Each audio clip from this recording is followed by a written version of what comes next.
Good morning and welcome to the Australian Stock Report's online morning update for the 25th of January 2012. Global markets pulled back overnight following a stalemate between Greece and its bondholders on how to resolve its debt issues.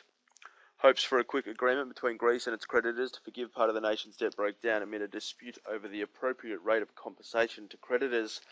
The next tranche of bailout money for Greece hinges on the country striking an agreement with its creditors. A failure to reach a deal could see the nation default on its obligations, thus triggering a new bout of market volatility.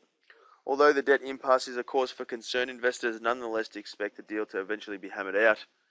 That optimism saw stocks on both sides of the Atlantic pair earlier losses, with the Nasdaq managing to finish in positive territory. On the US earnings front, Apple has produced another knockout profit result amid skyrocketing sales of its iPhone. The tech giant reported a staggering $46 billion in revenue, which came in way ahead of analyst estimates.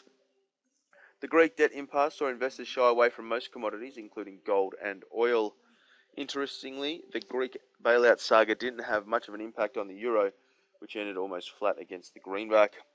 Our dollar edged lower against its US counterpart and is set to take its cues today from domestic CPI data, which is slated for release at 11:30 a.m. Eastern Time.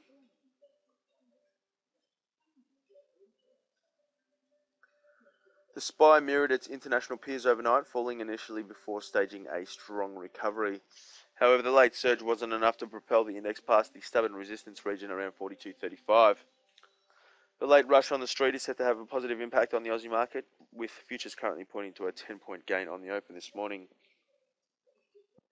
Get free access to our daily reports and recommendations now. Visit australianstockreport.com.au/try.